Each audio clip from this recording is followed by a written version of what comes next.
وسلم. اللهم فهمنا وعلمنا وكل شر نفوسنا ولا تؤاخذنا إن نسينا واخطأنا. معانا يا شباب درس اليوم درس في منتهى السهولة. الدرس عنوانه الممنوع من الصرف. الممنوع من الصرف. ما هو يا أستاذ أولا معنى كلمة صرف؟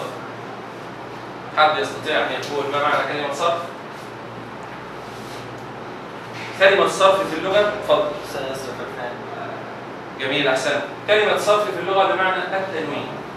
تعرفون التنوين؟ التنوين مثل إيه؟ ضمتان، فتحتان، هذا يسمى يا شباب التنوين. أحسنتم. بنسميه اسم تاني، بنسميه إيه؟ الصرف. بنسميه إيه؟ الصرف. إذا لما أقول يا بدران الاسم الممنوع من الصرف معناه الاسم الممنوع من الصرف. التنوين. أحسنت. التنوين. نسأل مجموعة السؤال ده تاني. الاسم الممنوع من الصرف هو الاسم الممنوع من التنوين.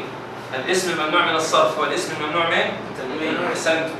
المجموعة دي الاسم الممنوع من الصرف هو الاسم الممنوع من التنوين. أحسنتم. المجموعة الأخيرة الاسم الممنوع من الصرف هو الاسم الممنوع من التنوين. عبارة صحيحة. عبارة إيه؟ صحيح. جميل. طب لماذا يمنع الاسم من الصرف؟ سألت السؤال منذ قليل، قلت لك النساء تمنع من الخدمة العسكرية، فالنساء ممنوع من الخدمة العسكرية. لماذا؟ لأن طبيعتها الجسدية لا تساعدها على ذلك. عندنا في اللغة العربية كلمات تصرف بمعنى تنون، وكلمات أخرى لا تنون. لماذا لا تنون؟ هذا هو السؤال. لماذا هذه الكلمات بالذات لا تنون؟ أقول لك هناك سبب. هناك سبب. السبب تعرفه من خلال المثال.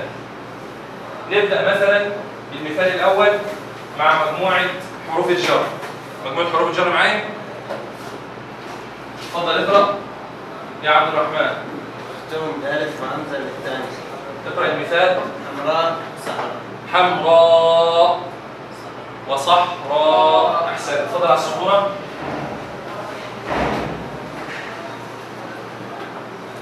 كلمة حمراء بما تنتهي؟ ركز معي على السبورة، انتبه. تنتهي بهمزة. أحسن. قبل الهمزة فيها يا شباب؟ إذن ركز في شكل الكلمة. الكلمة التي تنتهي بهمزة قبلها ألف. تنتهي بها نادر بهمزة قبلها ألف. صدق السلام. وعليكم السلام ورحمة الله وبركاته. السلام عليكم. لاحظوا يا شباب معايا الكلمة هنا تنتهي بها نواف بهمزة قبلها ألف. هذه الكلمة منصرفة ولا ممنوعة من الصرف عبد الرحمن؟ أحسنت. ممنوعة من الصرف لماذا؟ مختومة بألف وهمزة للتأنيث. إذا العلة الأولى للمنع من الصرف هي مختوم بألف وهمزة للثاني. أحسنت. ما ختم بألف وهمزة للتأنيث. أحسنت. تفضل اجلس. المجموعة الأولى تاخد يا شباب؟ تاخد الدرجة. تفضل اجلس. المثال الثاني مجموعة الإضافة. معايا مجموعة الإضافة؟ نعم. انتوا الأربعة مع بعض. معاكم نادر وجابر. الكلمة الثانية اقرأ يا جابر. صحراء. كلمة صحراء هذه الكلمة منصرفة أم ممنوعة من الصرف؟ منصرف. لماذا؟ ما الفرق بين صحراء وحمراء؟ هل هناك فرق في النهاية بتاع الكلمة؟ لا. أم نفس النهاية؟ نفس النهاية. إذن الكلمة منصرفة أم ممنوعة؟ ممنوع. ممنوعة. لماذا منعت من الصرف؟ أسامة. لا نسد الكلمتين نفس بعض. هناك علة. السبب. تفضل يا نادر. لأنها تنتهي بألف وهمزة. أحسنت. لأنها ختمت بألف وهمزة، ودي بنسميها يا شباب ألف التأنيث الممدودة. ألف التأنيث الممدودة. أحسنتم يا شباب. كل مجموعة قدامك ورقة اكتب لي فيها كلمات على نفس النسق. حمراء وصحراء. من يستطيع أن يكتب كلمات على نفس النسق؟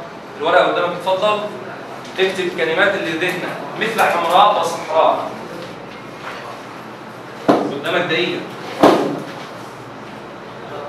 لازم تكون الكلمة منتهية بألف وهمزة. صح. خلاص. أحسنت.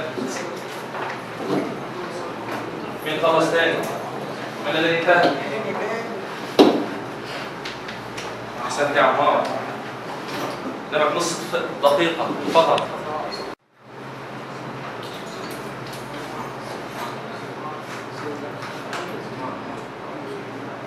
الوقت انتهى. نبدأ بالمجموعة الأولى، مجموعة حروف الجر. اتفضل اقرأ الأسماء، اسمع زميلك وشوف الأسماء اللي هو جابها صحيحة أم خطأ. اتفضل يا عبد الرحمن. الأسماء المختومة بألف وهمزة التأنيث، خضراء وزرقاء وصفراء وسوداء. ممتاز، أحسنت. واستحق درجة والمجموعة تستحق درجة. نعد درجة للمجموعة ودرجة لعبد الرحمن. إذا كلمة صفراء وخضراء تنتهي بنفس النهاية فهي ممنوعة من الصرف لنفس العلة. ممتاز. مجموعة الإضافة. اعرض كلماتك يا أسامة، اتفضل. خضراء وبيضاء وسوداء وزرقاء. ممتاز، أحسنت. نفس الكلمات تنتهي بنفس النهاية. هتلاحظوا أن الكلمات كلها تنتهي بألف وهمزة، بألف وهمزة، فهي ممنوعة من. ما معنى كلمة الصرف؟ مين يذكرني معنى كلمة الصرف؟ تفضل يا محمد. أحسنتم. المجموعة الثانية تستحق أيضا درجة. المجموعة الثالثة مجموعة الممنوع من الصرف، درس اليوم. كلماتكم اتفضلوا. اتفضل يا محمد الزهراني على الكلمات. صفراء، خضراء، قراءة. وإيه؟ قراءة. قراءة؟ شقراء. شقراء ولا قراءة؟ قراءة. طب الكلمات الثانية تفضل. أول كلمة دفع أنت صفراء، خضراء، حمراء، سوداء. ممتاز. هتلاحظوا ان معظم الامثله بتاعكم تدور حول الالوان، حمراء، صفراء، خضراء، زرقاء. خلاصه يا شباب، اي كلمه على وزن فعلان. اي كلمه على وزن فعلان، يعني لا داعي ان ترتبط بالالوان بهذه الدرجه. ممكن تخرج تجيب اسم امراه مثلا مثل نجلاء، الا تنتهي بهمزه والف. من يستطيع ان يكتب امثله اخرى؟ المجموعه الثالثه تستحق الدرجه اولا، ونكمل مع المجموعة الرابعة مجموعة الفعل، الأفعال. أمثلتك اتفضل. اتفضل يا وليد. سماء وحراء ورخاء. ممتاز، أحسنت. هذه الكلمات أيضا ممنوعة من الصرف لأنها تنتهي ب ألف وهمزة. نريد أن نكمل على السبورة أمثلة أخرى، وتلاحظوا اللي هي نفس الأمثلة اللي أنتوا قلتوها من شوية، خضراء وجرداء. عايز حد شاطر وهنعطيله درجة إذا جاب هذا السؤال. ما معنى كلمة جرداء؟ ما معنى كلمة جرداء؟ اتفضل يا أسامة. حيوان الدراجة. الدراجة؟ دراجة؟ جرادة. لا ما جرادة. اتفضل يا وليد. جرداء يعني جلد، تصنيف. جميل. حد عنده إجابة ثانية؟ اتفضل. الصحراء والأرض. ممتاز يا عبد الرحمن. وعبد الرحمن استحق معي درجة في الدفتر. عبد الرحمن قال كلمة جرداء بمعنى الصحراء التي لا زرع فيها ولا ماء. ممتاز ممتاز. نكمل يا شباب.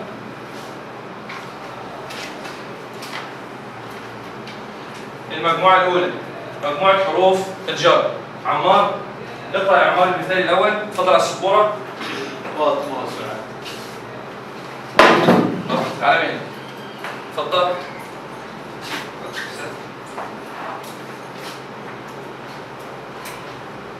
اقرأ فقط، اقرأ. فاطمة. سألك سؤال، مش شكلها كده بكلمك. كلمة فاطمة اسم امرأة أم اسم رجل؟ جميل. قلت لكم الحصة الماضية أن أسماء الناس وأسماء البلاد تسمى إيه؟ بما تسمى؟ من يستطيع أن يخبرني؟ تسمى لها اسم، نسميها ايه؟ اتفضل. علم. ممتاز يا وليد، ولك درجة في الدفتر. تسمى علم، تسمى نواه. علم. احسنت يا وليد. يبقى عندنا يا شباب الكلمة إذا كانت اسم، معايا بدران؟ الكلمة إذا كانت اسم إنسان أو اسم بلد تسمى علم. تسمى يا محمد؟ علم. لا تنسى هذه الكلمة، تسمى علم. لو أنت عندك مثلا في البيت طفل صغير ومسمى هذا الطفل مشمش، مسميها شباب؟ كلمة مشمش هذه علم أم ليست علم؟ علم على هذا الطفل. مكة علم على هذه البلد. من يستطيع ان ياتي بعلم اخر؟ حد ثاني؟ قول يا جابر اتفضل. اسم حاجه ثانيه اتفضل. المدينة. اسم اي حاجه. أحمد. مين يقول احمد؟ احسنت يا بدران. ايه ثاني؟ أحمد. عبد الله. عبد الله ممتاز. ايه كمان يا شباب؟ خالد. خالد. طب عايزين بقى نشوف اسماء نساء. اسماء نساء. اسم امراه. خديجه ممتاز. حنان احسنت. فوزيه جميل. احسنتم يا شباب. الكلمه الاولى التي نراها فاطمه. كلمه فاطمه ممنوعه من الصرف. أتدرون لماذا منعت من الصرف؟ لأنها علم ومؤنث. اسمها يا شباب علم مؤنث. معنى الكلام ان ما ينفعش يكون علم مذكر، لازم يكون علم ايه؟ مؤنث. وهنا يا بدران هاخد قاعده سهله قوي. كل اسماء النساء ممنوعه من الصرف. ولا تاني؟ كل اسماء النساء ممنوعه من الصرف. اي اسم امراه تراه امامك فهو ممنوع من الصرف. طب ما سبب المنع؟ اتفضل يا عمار احسنت. اجلس. والمجموعة الأولى تاخد درجة، المجموعة الأولى متقدمة بفارق نقطتين، اتفضل يا براء. مجموعة الإضافة كلمة اقرأ يا نادر اتفضل، نادر اقرأ. سعاد. كلمة سعاد منصرفة أم ممنوعة من الصرف؟ ممنوعة من الصرف. لماذا؟ لأنها علم مؤنث. ممتاز أحسنت، يبقى ممنوعة من الصرف لأنها علم ومؤنث، علم ومؤنث. شباب نريد منكم الورق أمامكم أسماء ممنوعة من الصرف للعالمية والتأنيث لنفس العلة. اتفضل. ده نص دقيقة، نصف دقيقة. أسماء ممنوعة من الصرف لنفس العلة العالمية والتأنيث مع بعض، المجموعة مع بعضها.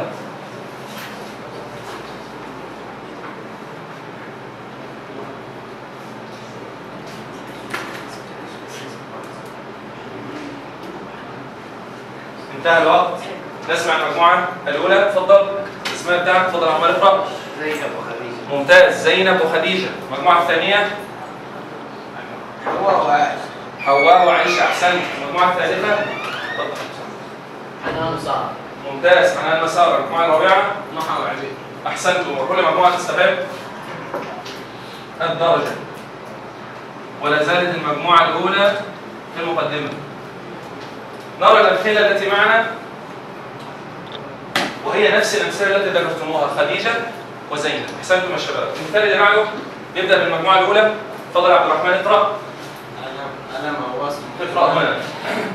حسان. كلمة حسان علم أم ليست علم؟ علم. اتفقنا على تعريف العلم. إذا كلمة حسان إيه؟ علم. بما تنتهي كلمة حسان؟ تنتهي بألف ونون. إذا كانت الكلمة علما وتنتهي بألف ونون فهي ممنوعة من الصرف. نقول تاني؟ نقول مرة واحدة. إذا كانت الكلمة علما وتنتهي بألف ونون، وبنقول عليهم ألف ونون زائدتين. معلوم ألف ونون إيه؟ زائدتين، لأنهم يمكن حذفهما وليس من أصل الكلمة. إذا كانت الكلمة علم تنتهي بألف ونون زائدتين فهي ممنوعة من الصرف. طيب نريد أن نأتي بمثال آخر سؤال نفس المجموعة. يكون علم اسم إنسان أو اسم بلد وينتهي بألف ونون. مثل قلمان. قلمان علم. تعرف حد اسمه قلمان؟ عايزين حد اسمه ينتهي بألف ونون. مجموعة الفصل. سعدان. أحسن. ممتاز. بدران معانا. بدران في الفصل ينتهي بألف ونون فهو ممنوع من الصرف. حسان. وحسان. حسان على السبورة. المجموعة دي اتفضل. في اسماء. عمران. عثمان. ممتاز. عمران. وعمران. والاسماء كثيرة يا شباب. أحسنت. عدنان. خلاص انتهى. إذا الكلمة هنا ممنوعة من الصرف. عايز واحد من المجموعة الثانية يقول ما سبب منع كلمة حسان من الصرف؟ لماذا منع من الصرف؟ تفضل يا براء. لأنها أستاذ علم وانتهت بألف ونون. زائدتين. ممتاز. أحسنت. المثال الثاني كده المجموعة تستحق الدرجة والمجموعة الثانية تستحق الدرجة بعد الإجابة على هذا السؤال. اقرأ يا بدران. اقرأ الكلمة التالية. عثمان. شايف؟ صح؟ اقرأ صح. غضبان، أحسن. كلمة غضبان هل هي علم؟ في شخص اسمه غضبان؟ جميل، ليست علم. أمال بنسميها يا شباب ده؟ ده وراء بنسميها وصف، بوصفه بأنه غضبان. من يستطيع أن يأتي بوصف آخر على نفس الوزن ينتهي بألف والنون؟ نفس المجموعة، اتفضل. سرحان. أحسنت، سرحان. اتفضل يا محمد. تعبان، جميل. فرحان. ريحان وصف؟ لابد أن تكون صفة. جوعان. وإيه كمان؟ أحسنت بالشباب. السؤال هذه الكلمة ممنوعة من الصرف. علم، ما السبب؟ عايز أسمع أسامة. ما السبب في منع هذه الكلمة من الصرف؟ رضوان. نعم. اسمع. لا الأستاذ جاب. تفضل يا وراء. أحسنت يا أسامة، خلاص أسامة عرفت. لأنها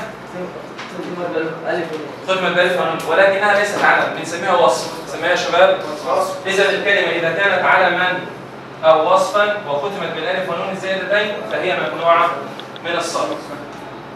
عايز حد شاطر يقول لي أخذنا كم سبب للمنع من الصرف؟ من المجموعة الثالثة. المجموعة الثانية تستحق الدرجة.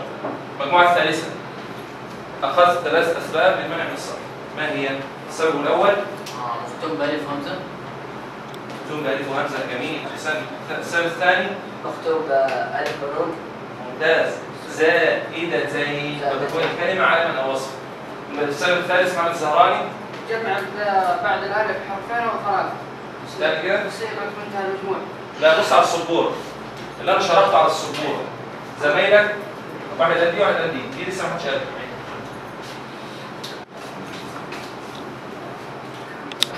عايز أجمع. اتفضل يا محمد. علم. أحسنت. من يستطيع أن يأتي بأمثلة أخرى على نفس النسق؟ الورقة قدامك نص دقيقة، اتفضل.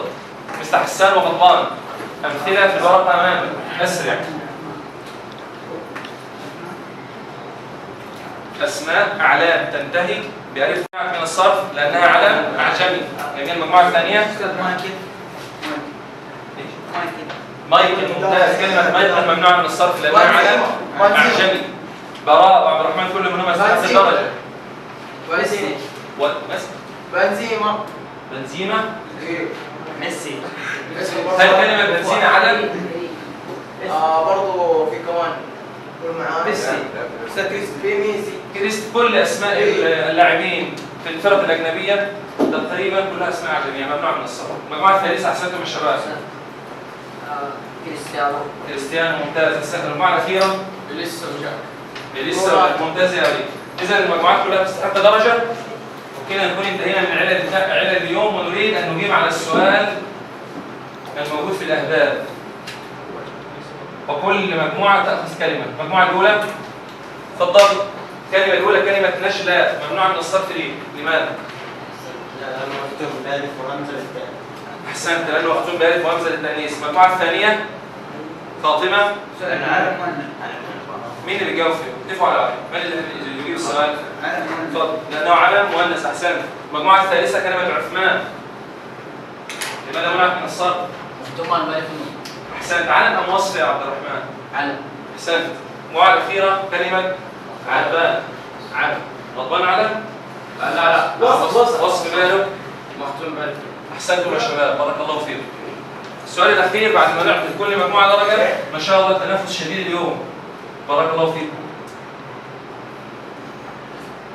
نريد أن نمثل لما يأتي كلمة ممنوعة من الصرف المجموعة الأولى لأنها علم مؤنث.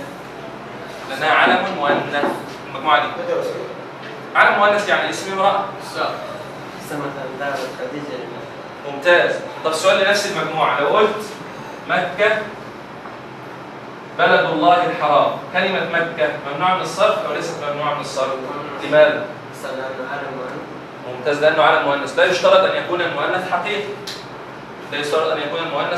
يعني امرأة أو بنت، قد يكون مؤنث مجازي اسم بلد. واضح يا شباب؟ أحسنتم يا شباب، تستحقون الدرجة. المثال المطلوب، المثال الثاني، مثل ما يأتي مجموعة الإضافة. اسم ممنوع من الصرف لأنه مختوم بألف التأنيث وبعدها همزة. ألف تأنيث وبعدها همزة. تفضل يا ناس. نجلاء. ممتاز، أحسنت. نجلاء. كلمة نجلاء وتستحق درجة. سعداء. الدرس واضح؟ في أي مشكلة فيه؟ إذا يمنع الاسم من التنوين أو من الصرف. أخذنا اليوم 4 علل فقط. كم علة يا شباب؟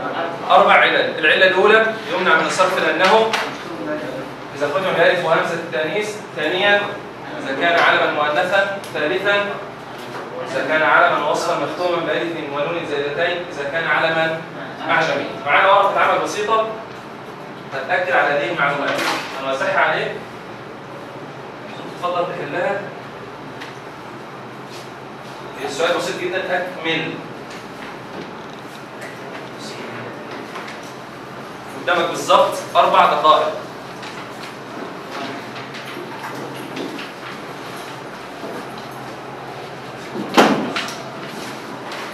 يلا يا شباب نبدأ.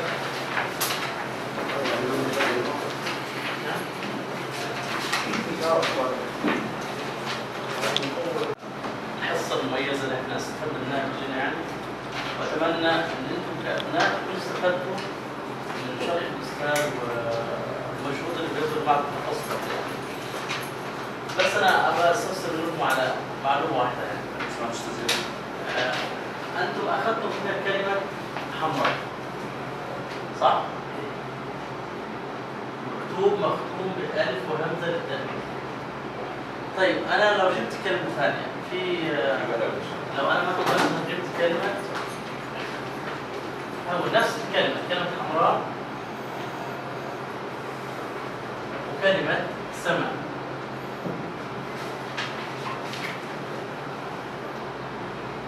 لماذا منعت كلمة حمراء من الصرف وكلمة سماء من الصرف؟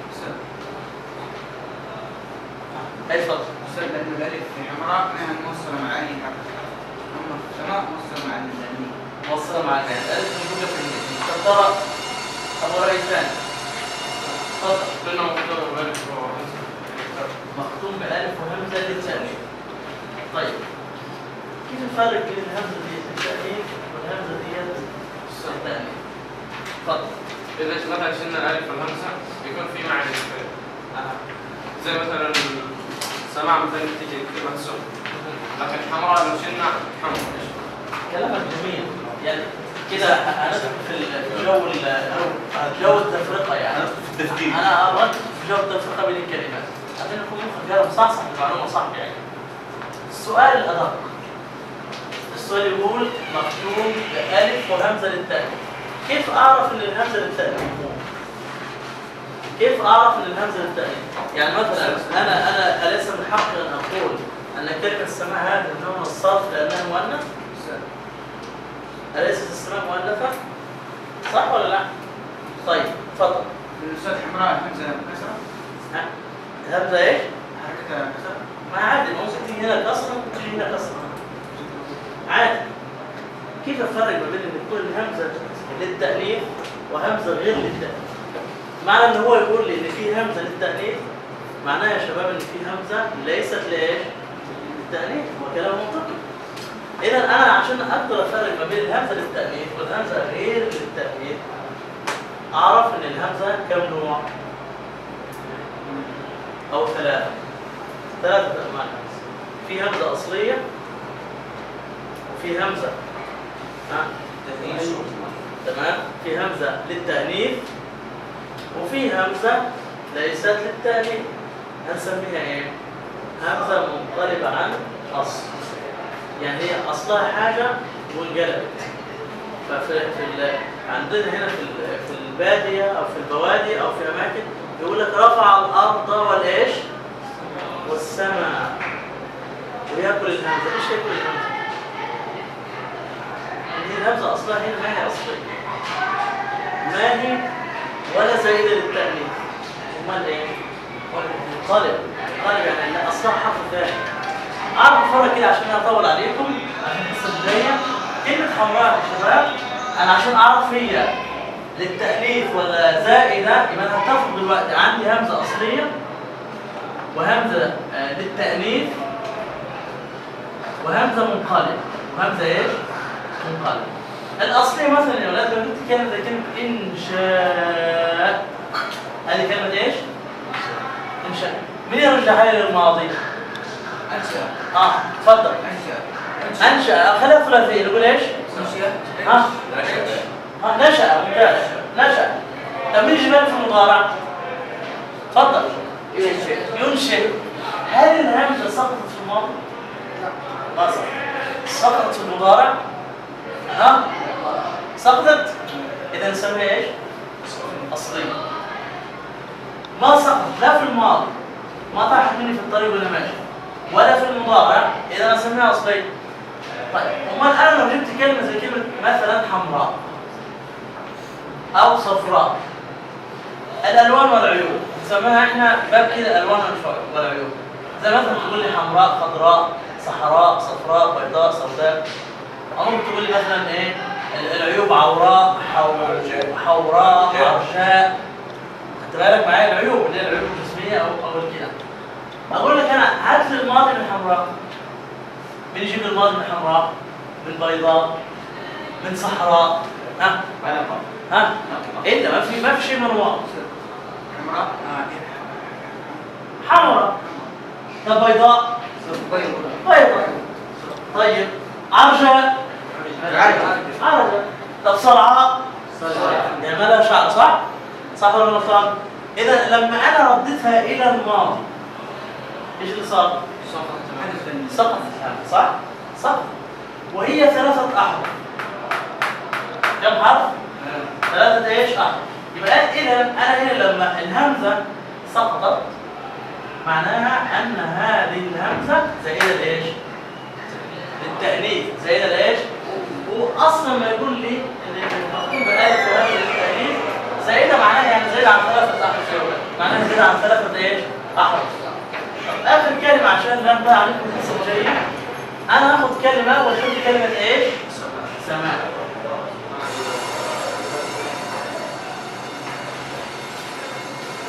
تمام؟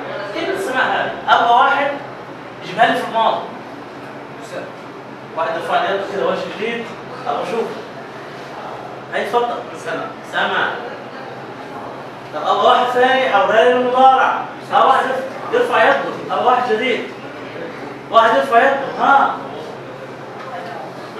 لا تشوف نفسك. يا استاذ هاي تفضل. يسمو. خليك معي كده، ركز. اذا انا لما وديت على الماضي صارت سمع، لما وديت على المضارع صارت ايش؟ اذا هذه الهمزه هذه اصلها ايش؟ اصلها اصليه؟ اصليه؟ لا ما هي اصليه، ما صح. طيب هل هي للتأنيث؟ لا، لأن هي منقلبة. إذن هي إيش؟ طب منقلبة عن إيش؟ عن واو. عن إيش؟ عن واو. إذا كلمة سماع أما أجي أقول ما أقول هي نوع من الصرف عشان أكتب ألف وهمزة للتأنيث، أما أقول إيش؟